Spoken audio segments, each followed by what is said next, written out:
Amén. Pues tradicionalmente esta semana se conoce como la semana ¿qué? Semana Santa. Pero la mayoría de las personas lo celebran pues nada más para la fiesta, ¿verdad? Solamente de una manera equivocada. Y de hecho la mayoría de las personas esta semana o estos días son los menos santos que tienen en su vida, porque se la llevan en la fiesta, en el alcohol. Mi esposa estaba bien impresionada porque estos días, gracias al Señor, nos permitió tener unos días de vacaciones. De lunes a viernes nos tomamos unos días de vacaciones, fuimos a un tiempo a estar ahí en Acapulco, y ella está bien impresionada porque decía: me sorprende cómo en todos los lugares donde vamos, ahí en la alberca, en la playa, en todo lugar, un montón de, sobre todo de cerveza por todos lados, gente tomando alcohol. Y mi esposa estaba muy sorprendida porque había eso en abundancia. Y bueno, es por eso decía que lo menos esta semana que se conoce como la Semana Santa, para muchas personas es los días menos santos, porque se la viven en la fiesta, en el alcohol, en todo menos en lo que le agrada al Señor, y sobre todo menos en recordar al Señor Jesús. Pero bueno, hoy tradicionalmente se celebra Domingo de Resurrección, y esta semana se recuerda la obra que hizo el Señor Jesucristo, sobre todo la obra de la pasión, toda la procesión de la pasión del Señor Jesús. Recordamos desde su crucifixión, su sepultura y su resurrección. Hoy tradicionalmente se celebra Domingo de Resurrección, y vale la pena mencionar y recordar esto. Y hoy tengo un mensaje que quiero compartir con ustedes, que le he titulado Las 7 palabras de Jesús en la cruz. Pero antes de eso, quisiera que me acompañe a Primera de Corintios capítulo 15. Primera de Corintios. Y quiero hacer alusión porque vale la pena mencionar algo respecto a la resurrección. Porque muchos decimos: bueno, ¿qué se celebra hoy, Domingo de Resurrección? ¿Y de qué se trata eso? Bueno, de que Jesús murió y resucitó hace más de 2000 años. Pero la resurrección de Cristo tiene implicaciones mucho más profundas que solamente lo que pasó hace más de 2000 años. Tiene repercusiones incluso proféticas de cosas que aún no han ocurrido. Y quiero que me acompañe a Primera de Corintios capítulo 15. Quiero poner, antes de entrar al mensaje, que son las 7 palabras de Jesús en la cruz, quiero poner que usted se vaya con una base teológica con respecto a la resurrección de Cristo. Versículo 1, lo voy a leer todo en la versión Reina Valera. 1 Corintios capítulo 15 versículo 1 dice: el apóstol Pablo es el que está escribiendo esto. Además os declaro, hermanos, el evangelio que os he predicado, el cual también recibisteis, en el cual también perseveráis, por el cual asimismo, si retenéis la palabra que os he predicado, sois salvos; si no, creísteis en vano. Aquí el apóstol Pablo está diciendo: miren, yo he predicado un evangelio, el evangelio completo, y si ustedes lo creyeron, no lo han creído en vano. Pero no solamente tienen que escucharlo, sino permanecer en él y vivir el evangelio, porque si no, solamente están creyendo en vano. Y continúa el apóstol Pablo en versículo 3, dice: porque primeramente os he enseñado lo que asimismo recibí. Es decir, yo les enseño lo que a mí en un tiempo me enseñaron: que Cristo murió por nuestros pecados conforme a las Escrituras. Y eso no tradicionalmente se celebra el día viernes. El día viernes que se conoce como el día que recordamos que Cristo murió en la cruz. Y aquí el apóstol Pablo está diciendo: bueno, el evangelio tiene que ver con que Cristo murió por nuestros pecados conforme a las Escrituras. Estaba escrito y estaba profetizado, y Cristo murió por nosotros, murió en una cruz, murió clavado, dice la palabra de Dios, como cordero fue llevado al matadero y no abrió su boca. Pero continúa el apóstol Pablo diciendo, versículo 4, y que fue sepultado. Esto es parte también del evangelio que predicamos. Una parte bien importante es que Jesús murió, pero estaríamos predicando el evangelio incompleto si solamente nos quedamos en que él murió. El evangelio completo tiene que ver con que fue sepultado. Fue sepultado y durante 3 días estuvo sepultado. Dice en primera de Pedro que descendió hasta los infiernos y que le arrebató a aquel que tenía el poder, las llaves del imperio de la muerte. Aquel que tenía el poder sobre la muerte, le arrebató esa autoridad. Pero no solamente es todo el evangelio, sino continúa diciendo, y que resucitó al tercer día conforme a las escrituras. Es decir, que Cristo murió, fue sepultado y resucitó. Y cuando usted y yo somos bautizados en agua, ahorita estoy poniendo una base teológica que para mí es importante que todos tengamos. Cuando nosotros nos bautizamos en agua, nos estamos identificando con esa obra de Cristo, con su muerte, con su sepultura y con su resurrección. Y hoy tradicionalmente, como decía, se celebra el domingo de resurrección. Y dice aquí, y que fue sepultado y resucitó al tercer día, conforme a las escrituras, y que apareció a Cefas y después a los 12. Después apareció a más de 500 hermanos a la vez, de los cuales muchos viven aún y otros ya duermen, es decir, ya murieron. Después apareció a Jacobo y después a todos los apóstoles, y al último de todos, como un abortivo, me apareció a mí. Está hablando el apóstol Pablo. Versículo 12 dice, pero si se predica de Cristo que resucitó de los muertos, ¿cómo dicen algunos entre vosotros que no hay resurrección de muertos? Entonces aquí el apóstol Pablo está diciendo, bueno, se predica de Cristo, pero ¿cómo es que algunos predican de Cristo, pero al mismo tiempo dicen que no hay resurrección de los muertos? Y es que el evangelio completo no se queda solamente en que Cristo murió, en que fue sepultado y que al tercer día resucitó. El evangelio completo tiene que ver con que Cristo también va a volver. Ese es el evangelio completo que creemos, el evangelio que predicamos, y es lo que va a empezar todavía a adentrar el apóstol Pablo en lo que escribe en la carta de los Corintios en el capítulo 15, pero pone una base y enfatiza sobre la resurrección de Cristo. Le está diciendo, no es posible que algunos prediquen en Cristo, pero no crean en la resurrección de los muertos. Y se está refiriendo a lo que más adelante va a decir, que dice, y la final trompeta, porque se tocará trompeta, los muertos en Cristo resucitarán primero. Eso lo va a mencionar versículos más adelante, pero aquí empieza a hacer un énfasis en cuestión de la resurrección. Dice, porque si los muertos no resucitan, tampoco Cristo resucitó. Y lo va a explicar más adelante. Y si Cristo no resucitó, vuestra fe es vana y aún estáis en vuestros pecados. Entonces, ¿cuál es la importancia de la resurrección de Cristo? Dice aquí el apóstol Pablo, si Cristo no resucitó, vana es nuestra predicación y vana es nuestra fe. Entonces no tiene caso que lo que estamos creyendo, no tiene caso ser cristianos si Cristo no hubiera resucitado. Cristo resucitó y tiene una gran implicación que Cristo resucitó, porque si Cristo no hubiera resucitado, nuestros pecados no hubieran sido perdonados. Eso es tan importante, pero no solamente eso, tiene implicaciones para algo que aún no ha ocurrido y que va a ocurrir pronto, que es la segunda venida de Cristo. Porque dice, entonces también los que durmieron en Cristo perecieron. Está diciendo aquí el apóstol Pablo, entonces aquellos que murieron creyendo en Cristo, con su fe en Cristo, entonces ahí acabó su vida. Pero el apóstol Pablo dice, no, aquellos que creyeron en Cristo, tal vez usted tiene a alguien que ya murió, pero tenía su fe en Cristo.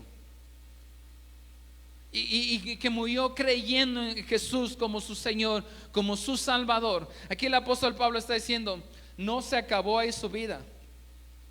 No se acabó ahí, porque va a llegar un día donde a ellos se les va a dar un cuerpo glorificado. Alguien de los que estamos aquí, y lo hago con mucho respeto, incluyéndome a mí, tiene algún amigo, algún familiar que ya murió, pero murió creyendo en Jesucristo, murió con su fe en Jesucristo? Levanta su manita. Amén, gracias a Dios. No fue el fin de su vida en esta tierra. Dice las escrituras, y lo que está diciendo aquí el apóstol Pablo, van a resucitar, se les va a dar un cuerpo glorificado. Pero pastor, es que a mi familiar o amigo lo incineraron. No se preocupe, la Biblia dice que polvo somos y al polvo volveremos. Lo incineren, no lo incineren, de todos modos nuestro cuerpo se va a desintegrar. Pero la buena noticia es que Dios les va a dar, y si llegamos nosotros a morir antes de Cristo vuelva, nos va a dar un cuerpo glorificado. ¿Por qué lo sé? Porque aquí mismo nos lo explica. Versículo 20 dice, mas ahora Cristo ha resucitado de los muertos. ¿Cuántos dicen amén? Cristo ha resucitado de los muertos y dice, y primicias de los que durmieron es hecho. Es decir, Cristo es la primicia, es el primero que resucitó de los muertos y se le dio un cuerpo glorificado. Y más adelante comienza diciendo, ahora está hablando del tema de la resurrección de Cristo, pero empieza a hablar ahora con respecto a los tiempos finales. El apóstol Pablo tiene que ver con el mensaje de la resurrección de Cristo, y el mensaje de la resurrección de Cristo tiene implicaciones en estos tiempos. Dice versículo 21, porque por cuanto la muerte entró por un hombre. ¿Por qué hombre entró la muerte? Adán. También por un hombre entró la resurrección de los muertos. ¿Quién fue ese segundo hombre? Jesús. Porque así como Adán todos mueren, también en Cristo todos son vivificados, pero cada uno a su debido tiempo, su debido orden. Cristo las primicias, Él ya resucitó hace más de 2000 años. Luego los que son de Cristo en su venida, en su segunda venida. Es decir, está empezando la resurrección de Cristo. Tiene implicaciones no solamente de hace más de 2000 años, y vemos las películas ahí, La Pasión de Cristo, y le recomiendo una serie que está en Netflix, es que se llama Testamento. Es la narración de Moisés, les va a encantar. Y habla un poco de Moisés, pero en estas épocas salen las películas de Jesús, la resurrección, la pasión, pero no solamente es algo que ocurrió hace 2000 años, es algo que tiene implicaciones y todavía algunos eventos que están por cumplir. Aquí está diciendo entonces, Cristo fue las primicias hace más de 2000 años, pero luego los que son de Cristo en su venida también van a recibir un cuerpo glorificado. Versículo 24, luego el fin, cuando entregue el reino al Dios el Padre, cuando haya suprimido todo dominio. Versículo 26, y el postrer enemigo que será destruido es la muerte. Es decir, que son todas las implicaciones que tiene la resurrección de Cristo. Y está diciendo, ¿por qué? Porque por su muerte y su resurrección, Él, dice la Biblia, que descendió a los infiernos, le quitó las llaves, el poder, aquel que tenía la autoridad y el dominio sobre la muerte. Y el postrer enemigo en ser derrotado, ser destruido, va a ser la muerte. Por eso decimos que ya no habrá más muerte, no habrá más lloro, no habrá más tristeza. Esa implicación también tiene la resurrección de Cristo, que cuando Él venga va a ser destruida la muerte. Y por eso dice Apocalipsis que entonces ya no habrá más tristeza, no habrá más dolor, no habrá más muerte. Y Él va a sujetar todas las cosas. Voy a leer un poquito más adelante, solamente estoy poniendo una base teológica para ir al mensaje, pero es importante recordarlo. Versículo 51, 1 Corintios 15, 51. Y continúa, toda esta implicación tiene que ver la resurrección de Cristo. Que aquí os digo un misterio. Diga conmigo, misterio. Misterio. ¿Alguien vio la serie Misterios sin resolver? ¿Se acuerda de eso? Bueno, aquí dice el apóstol Pablo, te voy a decir un misterio, pero este sí está resuelto. Les digo un misterio. No todos dormiremos, es decir, no todos morirán. Mis amados hermanos, cuando Cristo venga, no todos van a haber muerto, pero sí todos serán transformados. Y aquí habla de un evento que conocemos como el arrebatamiento. En un momento, en un abrir y cerrar de ojos, a la final trompeta, según lo que yo les he enseñado en Apocalipsis. ¿Cuántas trompetas son? ¿Y este evento cuándo va a ocurrir? ¿A cuál trompeta? A la final trompeta. Dice, porque se tocará trompeta y los muertos serán resucitados incorruptibles. Es decir, que la resurrección de Cristo tiene una implicación que también nosotros vamos a resucitar si es que hayamos muerto. O aquellos que murieron en Cristo van a resucitar para recibir un cuerpo incorruptible, así como lo recibió Jesús. Y cuando esto, versículo 54, y cuando esto corruptible se haya vestido de incorrupción y esto mortal se haya vestido de inmortalidad, entonces se cumplirá la palabra que está escrita: sorbida es la muerte en victoria. ¿Dónde está, oh muerte, tu aguijón? ¿Dónde, oh sepulcro, tu victoria? Ya que el aguijón de la muerte es el pecado y el poder del pecado la ley. Es decir, que la resurrección de Cristo tiene como implicación ponerle fin al pecado y ponerle fin a la muerte. Eso aún no se ha consumado en su totalidad, pero se consumará en su segunda venida. Versículo 57, más gracias sean dadas a Dios que nos da la victoria por medio de nuestro Señor Jesucristo. Y este versículo 58 es hermoso, dice: así que hermanos míos, o sea, el apóstol Pablo está hablando del evangelio completo. El evangelio completo tiene que ver con su muerte. A ver, repita después de mí: el evangelio completo tiene que ver con su muerte, su sepultura, su resurrección y su segunda venida. Estaríamos predicando un evangelio completo si nos falta alguna de ellas: su muerte, sepultura, resurrección, pero también ¿qué? Su segunda venida. Y esto es todo el capítulo 15. El apóstol Pablo pone esa base y ya que puso esa base, termina diciendo: así que hermanos míos, amados, estad firmes y constantes. Había una canción que yo cantaba cuando era niño y decíamos: firmes y adelante, huestes de la fe. ¿Alguien lo cantó? ¿No? Jenny lo cantó: sin temor alguno que Jesús. No, es que ustedes son más contemporáneos, ¿verdad? Dice Isma, es que yo soy de Hilson para acá. Ok. Firmes y constantes, creciendo en la obra del Señor, siempre. Fíjate, y aquí el apóstol Pablo dice, no está diciendo que crezcan en su desarrollo laboral o en su desarrollo personal. Es bueno, claro que sí. Yo siempre los voy a animar a desarrollarse personalmente, laboralmente, pero aquí dice: crezcan, manténganse firmes y constantes en la obra del Señor siempre. Y aquí viene lo más hermoso: sabiendo que vuestro trabajo en el Señor no es en vano. Y poniendo ya esa base teológica, que para mí es bien importante mencionarla, porque muchos solamente hoy se va a enseñar o se predica o se menciona que Cristo hace más de 2000 años resucitó, y es importante, claro, es importantísimo.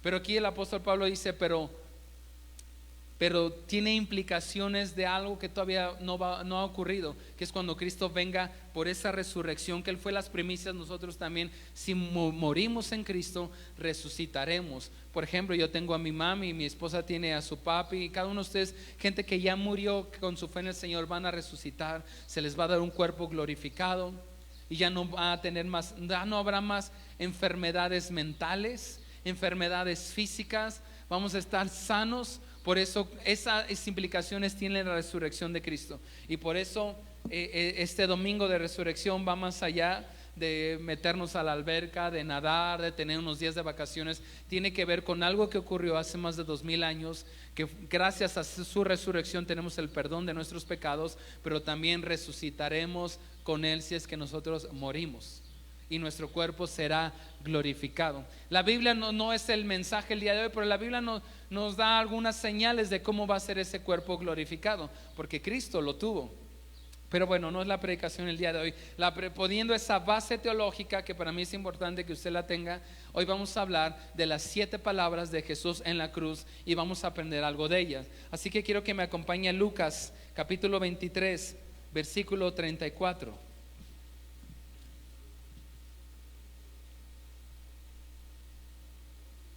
Y Jesús decía, y aquí viene la primera, son 7 frases que el Señor Jesús mencionó estando en la cruz, de las cuales podemos aplicar algo a nuestras vidas el día de hoy.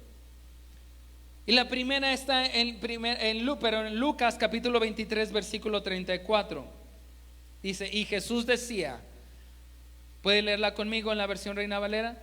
1, 2, 3. Padre, perdónalos, porque no saben lo que hacen. Es la primera frase que Jesús menciona estando ya en la cruz. Padre, perdónalos porque no saben lo que hacen. Esta primera frase que Jesús menciona es para pedir el perdón, no solamente de aquellos que lo estaban lastimando, sino es para pedir el perdón de todos. Su primer mención, él estando ahí en la cruz, es: Padre, perdónalos. Y el Señor nos ha perdonado. ¿Cuántos el Señor nos ha perdonado? Y nos sigue perdonando, ¿verdad? Y nos seguirá perdonando. Pero también aquí aprendemos algo, que así como el Señor nos ha perdonado, nosotros tenemos que perdonar a otros, perdonar a los que nos ofenden. Y de esto hemos estado hablando las últimas semanas. De hecho, en las semanas tuvimos una frase que decía: el ser ofendido es inevitable, pero el vivir ofendido sí lo podemos evitar. Es decir, que tenemos que aprender a perdonar rápido, perdonar pronto. Porque la primera frase de Jesús en la cruz, mientras lo estaban golpeando, él al mismo tiempo estaba diciendo: Padre, perdónalos porque no saben lo que hacen. Es que decir que en el mismo momento que a él lo estaban ofendiendo, lo estaban hiriendo, estaba diciendo: te perdono, te perdono, te perdono. Y ese perdón no nada más fue para los que lo lastimaron, sino aplicó para todos nosotros. Y también nosotros debemos de perdonar a aquellos que nos han ofendido y pedirle al Padre: Señor, perdónales. No tomes en cuenta sus errores, no tomes en cuenta sus pecados. Al contrario, ten misericordia de ellos. Segunda frase que Jesús dijo en la cruz: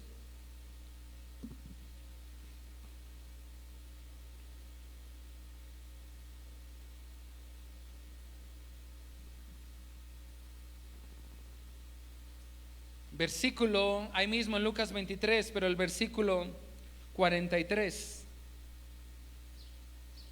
¿Ya está ahí? Entonces Jesús le dijo, léalo conmigo, esta es la segunda frase que Jesús dijo en la cruz. Léalo conmigo, 1, 2, 3. De cierto te digo que hoy estarás conmigo en el paraíso. Hoy estarás conmigo en el paraíso. Y esta frase, esta palabra tiene una implicación a la promesa que Jesús le hizo a aquel ladrón estando en su agonía, porque Jesús fue crucificado al lado de dos ladrones, de dos personas malas. Uno de ellos sabía que estaba ahí porque había sido malo. Otro de ellos, aún en su lecho de muerte, maldecía a Jesús. Pero uno de ellos, en el último momento de su vida, sabiendo que estaba ahí porque él se lo había ganado, sabía que tenía cerca de él a un hombre que era inocente, en ese momento él creyó en Jesús y le dice: acuérdate de mí cuando vengas en tu reino. En ese momento ese hombre estaba creyendo en Jesús, que él era el Hijo de Dios, y estando crucificado en su dolor, en su agonía, que también lo estaban crucificando, voltea y le dice al Señor Jesús: acuérdate de mí cuando vengas en tu reino. Y es cuando Jesús voltea y le dice la segunda frase que Jesús dice estando en la cruz: yo te aseguro que hoy estarás conmigo en el paraíso. Acuérdate de mí cuando vengas en tu reino. Y es la misma promesa que el Señor nos hace para todos aquellos que creemos en Él, que estaremos con Él, que estaremos con Él, que si el día de hoy morimos, o en 5, en 10 años, que en el momento que morimos, si hemos creído en Él, estaremos con Él. Como le dijo aquel ladrón: de cierto te digo que hoy mismo estarás conmigo en el paraíso. Y no se lo dijo al otro porque el otro no creyó, porque esa promesa es para todo aquel que cree. Por eso Juan capítulo 3 versículo 16 dice: porque de tal manera amó Dios al mundo que ha dado su Hijo unigénito, para que todo aquel que en Él crea. Y ese ladrón creyó y le dijo: acuérdate de mí, sé que tú eres el Hijo de Dios. Y le dice: de cierto te digo que hoy estarás conmigo en el paraíso. Entonces la primera frase que Jesús dice: Padre, perdónalos porque no saben lo que hacen, ¿qué implicación tiene para mí? La Biblia nos enseña, así como Jesús perdonaba mientras lo estaban hiriendo, Él estaba perdonando rápido, estaba soltando. Nos enseña que nosotros tenemos que aprender a perdonar a otros. ¿Qué nos enseña la segunda frase? Que es importante que nosotros podamos también alcanzar a otros. Alcanzar a otros. En su lecho de agonía, este hombre dice: acuérdate de mí. Y Jesús le dice: hoy mismo estarás conmigo en el paraíso. Es importante que tú y yo podamos alcanzar a otros. ¿Cuál es la tercera frase que Jesús menciona? Vámonos ahora al Evangelio de Juan, capítulo 19. Y voy rápido porque sé que tiene calor. No quiero que se me duerma.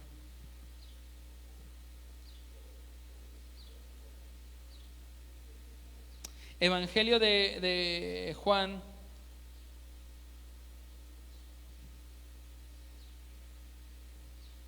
Juan capítulo 19, versículo 26.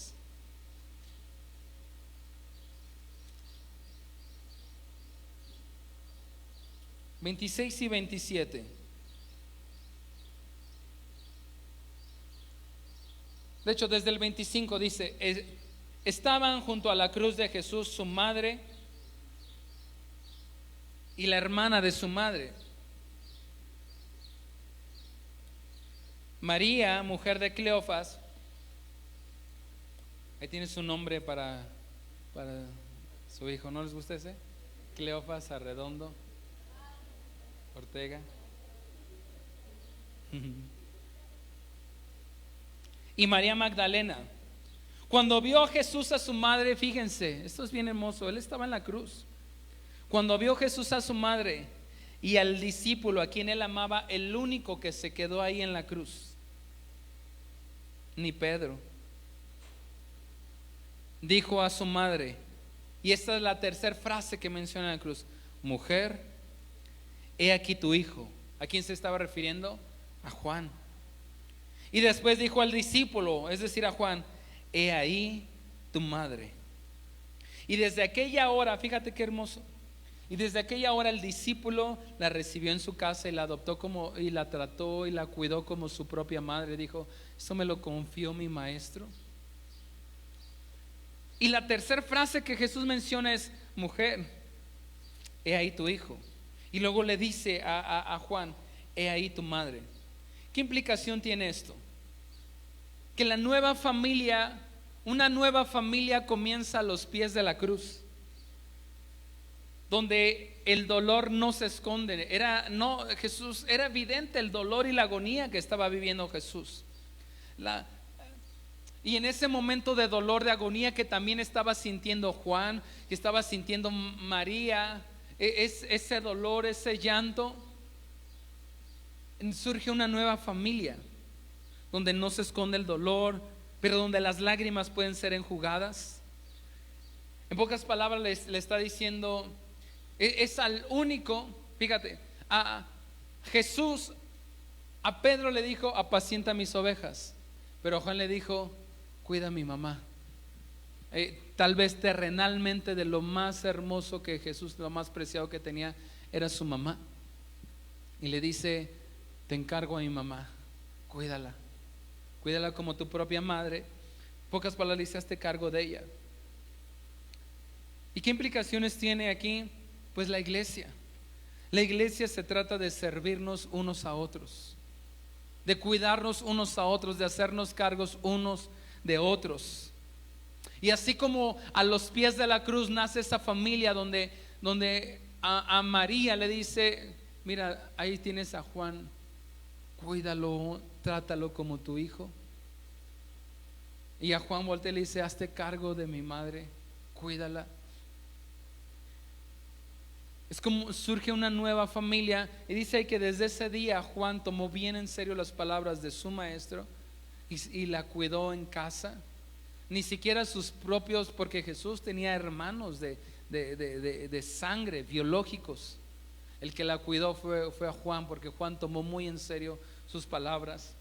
¿Y qué implica? Así como la primera frase de Jesús tiene que ver con perdonar a otros, la segunda frase tiene que ver con alcanzar a otros, esta tiene que ver con servir a otros, de ver mutuamente nuestras necesidades, que fue lo que hizo Juan. Cuarta frase de Jesús en la cruz. Aquí vámonos a Mateo capítulo 27.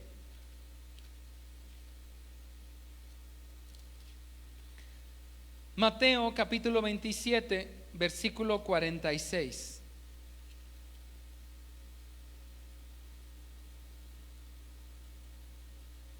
Cerca de la hora novena, Jesús clamó a gran voz diciendo: Elí, Elí, lama sabactani. Es la cuarta frase de Jesús. Pero aquí mismo nos da la traducción. Esto es: Dios mío, ¿por qué me has desamparado? ¿Por qué me has desamparado? Me gustaría que también leyéramos lo que dice Marcos 15:34. Evangelio de Marcos, capítulo 15, versículo 34.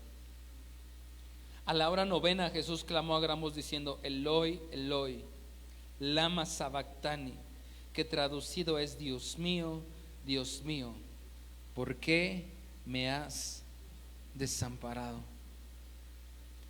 Y lo que está haciendo Jesús aquí, está citando un salmo, el Salmo 22:1. Se los voy a leer. Y de hecho en ese momento se está cumpliendo también la profecía del profeta Isaías, en Isaías 53. Pero también está citando un salmo, el Salmo 22:1. Ese salmo que escribió David y comienza diciendo: Dios mío, ¿por qué me has desamparado? Está citando uno de los salmos de David. Y ese era un salmo profético que en sus momentos de agonía el Señor Jesús lo menciona. Dice: Elí, Elí, lama sabactani, que significa: Dios mío, ¿por qué me has desamparado? Ese salmo lo escribe David en un momento de dolor, en un momento de clamor. De hecho, continúa diciendo David: ¿por qué estás tan lejos de mi salvación y de las palabras de mi clamor? Dios mío, clamo de día y no respondes, y de noche y no hay reposo para mí. Pero ¿por qué menciona esto el Señor Jesús? De hecho, se está cumpliendo en ese momento la profecía del profeta Isaías en el capítulo 53. Y lo voy a leer. Dice: ¿quién ha creído a nuestro anuncio, y sobre quién se ha manifestado el brazo de Jehová? Subirá cual renuevo delante de él, y como raíz de tierra seca. No hay parecer en él, ni hermosura. Le veremos más inatractivo para que le deseemos.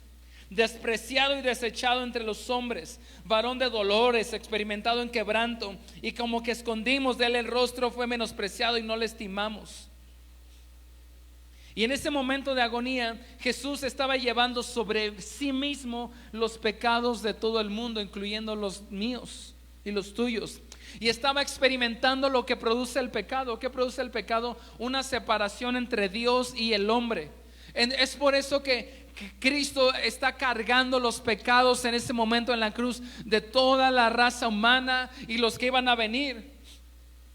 Mis pecados, tus pecados, y aún los que vas a cometer. Y está experimentando la consecuencia del pecado, que es una separación de Dios. Y en ese lugar Jesús tomó, en la cruz Jesús tomó nuestro lugar, cargó nuestros pecados, recibió el castigo de nuestra paz. Y como consecuencia empezó a experimentar la separación de su Padre. Jesús siempre se había referido como su Padre.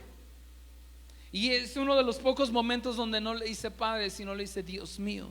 Dios mío. Empezó a sentir una separación de su Padre por causa del pecado. ¿Y qué nos habla esta?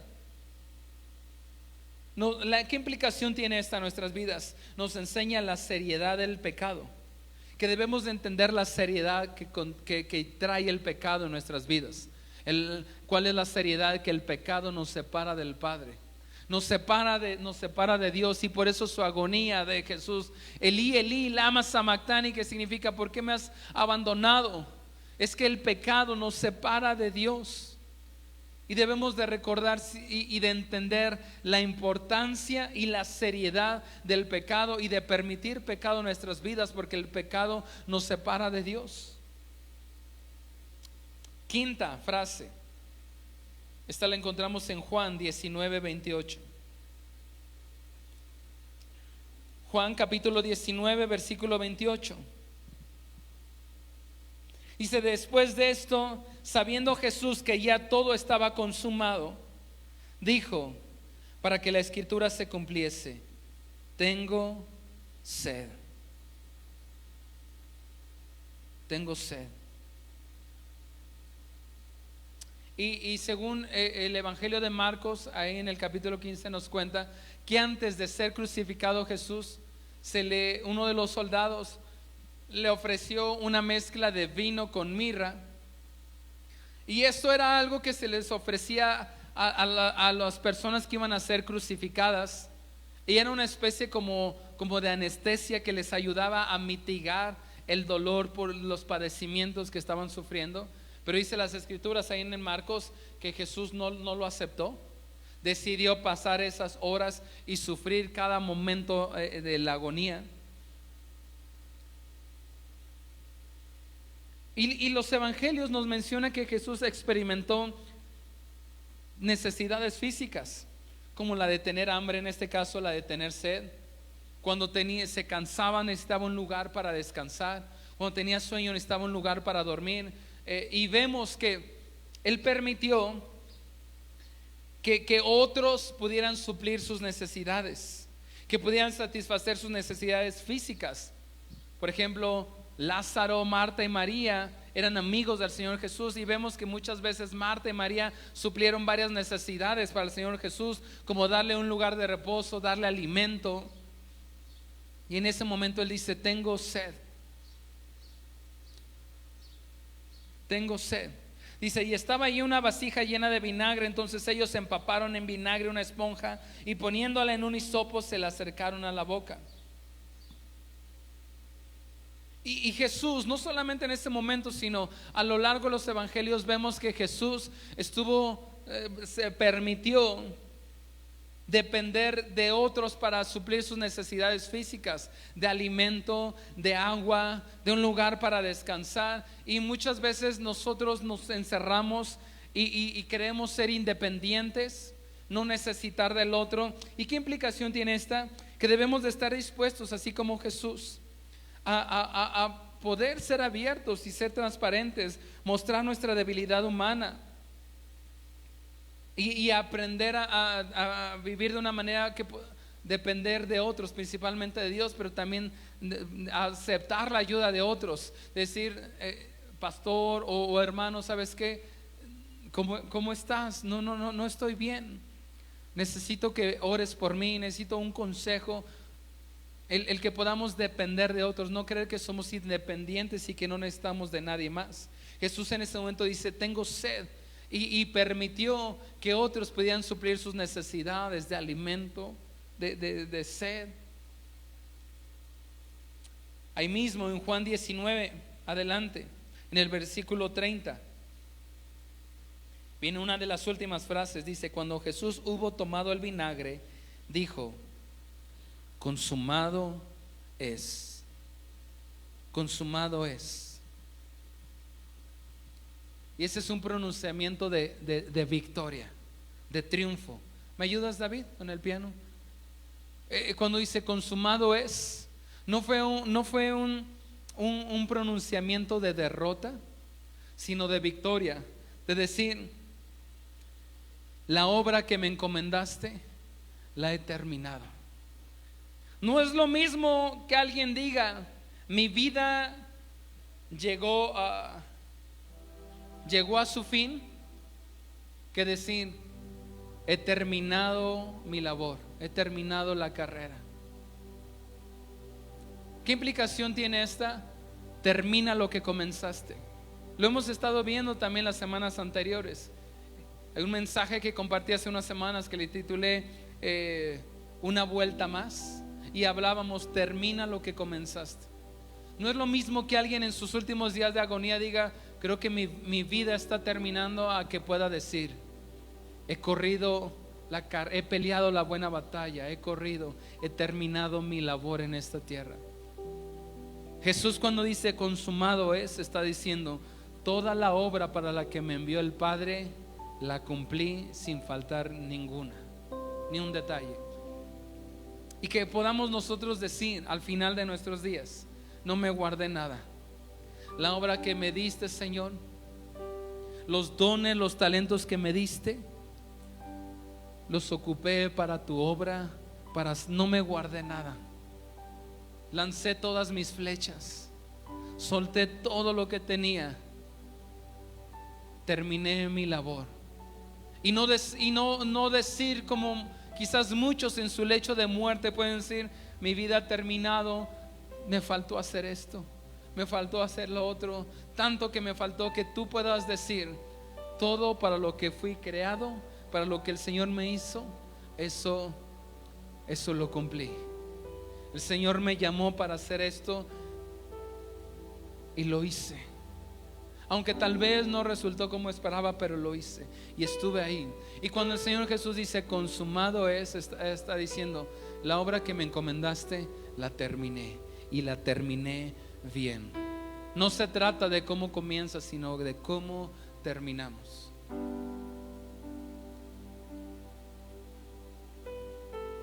Hebreos capítulo 9 versículo 26 dice: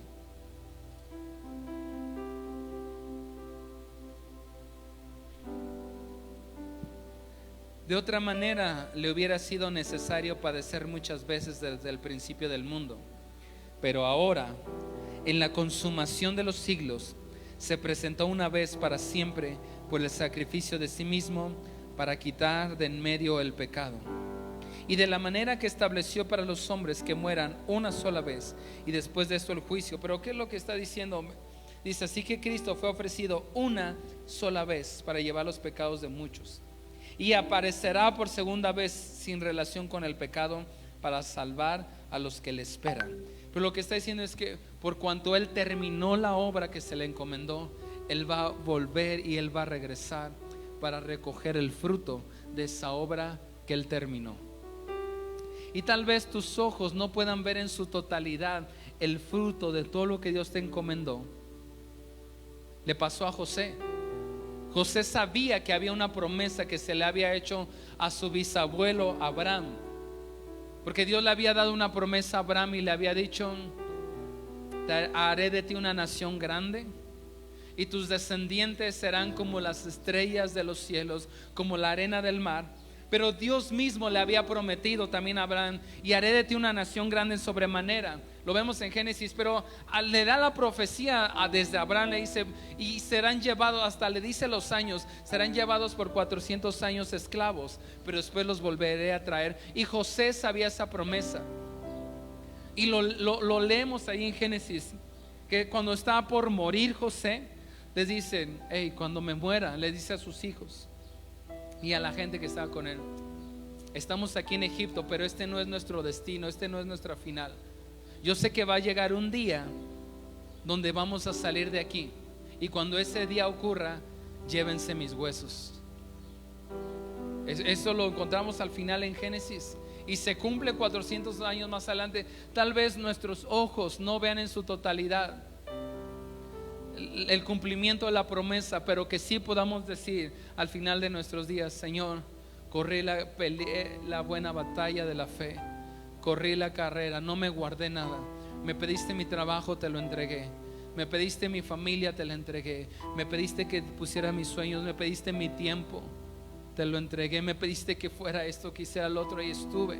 Y aunque tal vez mis ojos no vieron en su totalidad, Señor, peleé la buena pelea, la buena batalla, corrí la carrera.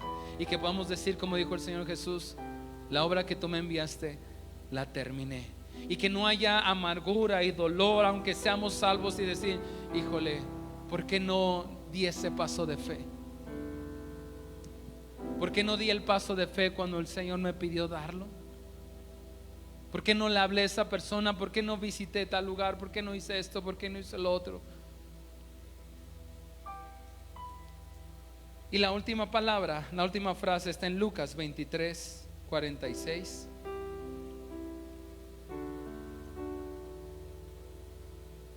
Lucas 23, 46.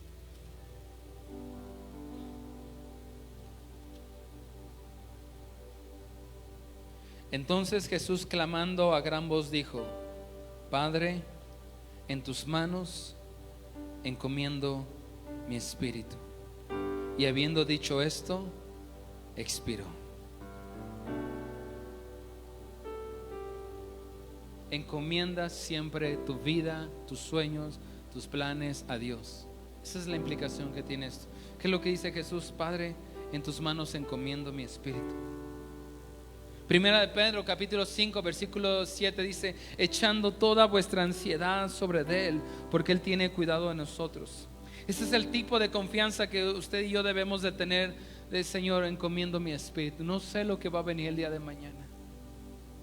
Voy a dar ese paso de fe, pero sí sé que tú vas a cuidar de mí. Y nos pasó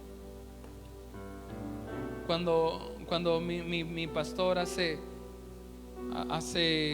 aproximadamente 10 años nos estaba haciendo una invitación para ir a pastorear una iglesia, la primera iglesia que pastoreamos a Pluma Hidalgo. Yo dije, pues yo me voy, yo lo hago, lo he hecho, me he dormido en el suelo, puedo hacer. Pero Señor, tengo una esposa y tengo una hija bebita, que era Cami, chiquita.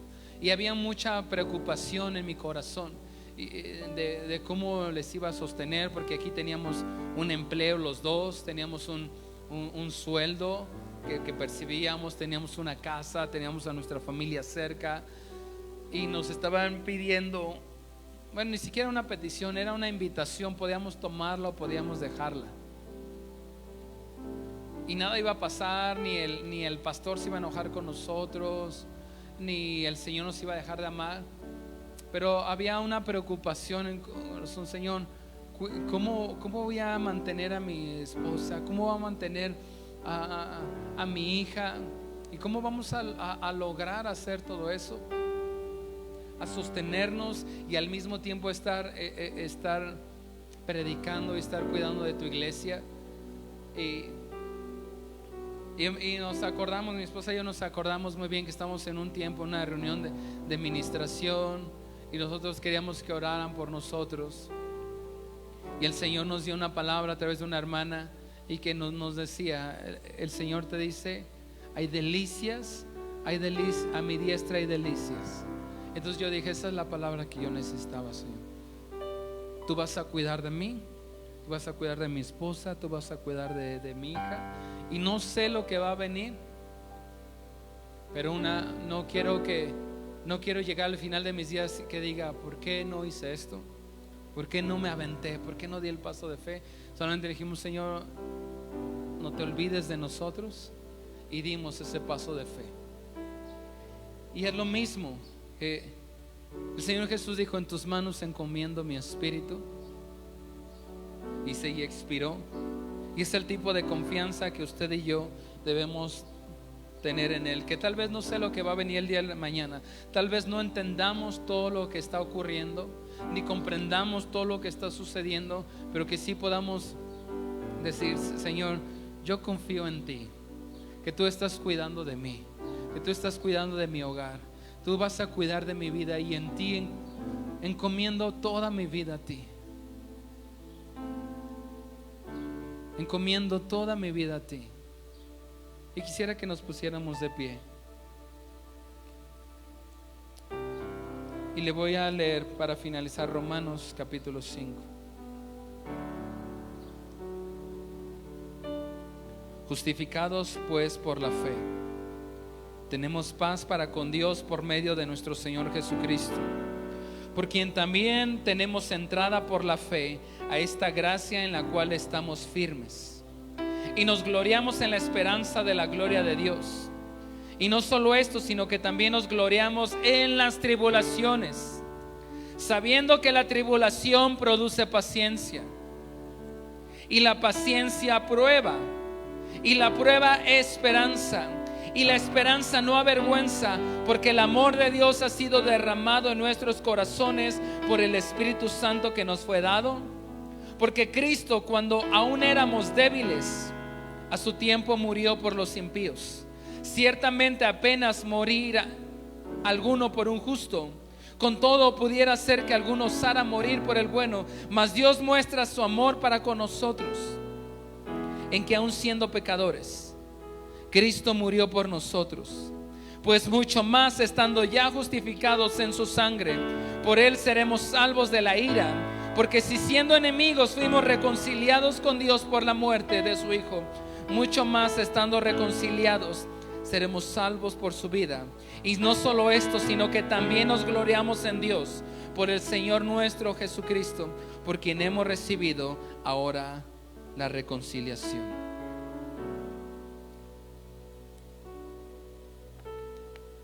Le voy a invitar que cierre sus ojitos.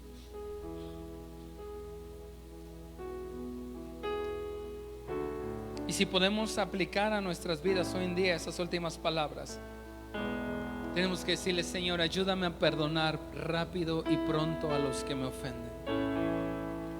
Quiero ser una persona que no guarde rencor. Señor, tú me estás enseñando a ser libre de la ofensa. Señor, ayúdame a perdonar, a soltar a aquellos a los cuales me he sentido ofendido. Como tú dijiste, Padre, perdónalos porque no saben lo que hacen. Señor, ayúdame a siempre estar dispuesto a alcanzar a otros.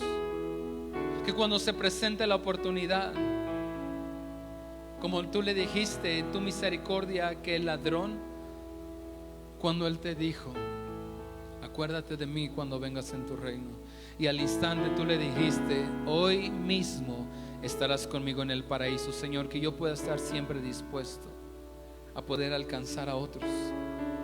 Señor, ayúdame a tener siempre la disponibilidad de servir a otros.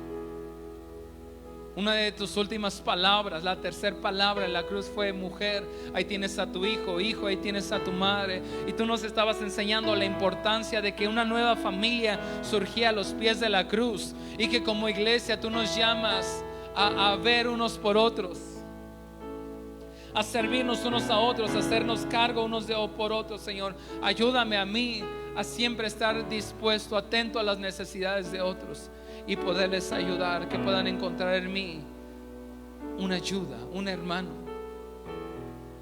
Señor, que podamos entender la seriedad del pecado, la seriedad del pecado, porque cuando tú cargaste el pecado de la humanidad, experimentaste la separación del Padre. Señor, que podamos entender que el pecado en nuestras vidas nos separa de Dios y podemos reconciliarnos pronto contigo.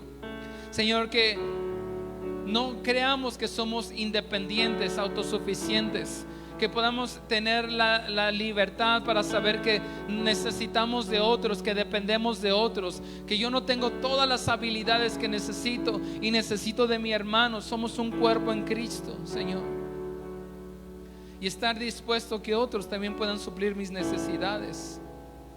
Señor, tú dijiste: consumado es. Es decir, que tú nos enseñaste que lo que se empieza se termina, que no se dejan las cosas a medias, que cuando llegue los últimos momentos de nuestra vida podamos decir: Señor, no me guardé nada, te lo di todo, todo lo que me pediste, incluso los suspiros de tu corazón. Nunca antepuse mi comodidad, nunca antepuse mis sueños que tus sueños. Señor, tú sabes que nunca estuvo en mis sueños el ir a la sierra, pero si tú me lo pediste, Señor, yo claro que lo iba a hacer. De cada uno de nosotros nunca estuvo en mi corazón, Señor, el ir a Medio Oriente, el ir a Pakistán, pero escucho el susurro de tu corazón diciendo: ¿quién irá y a quién enviaré? Señor,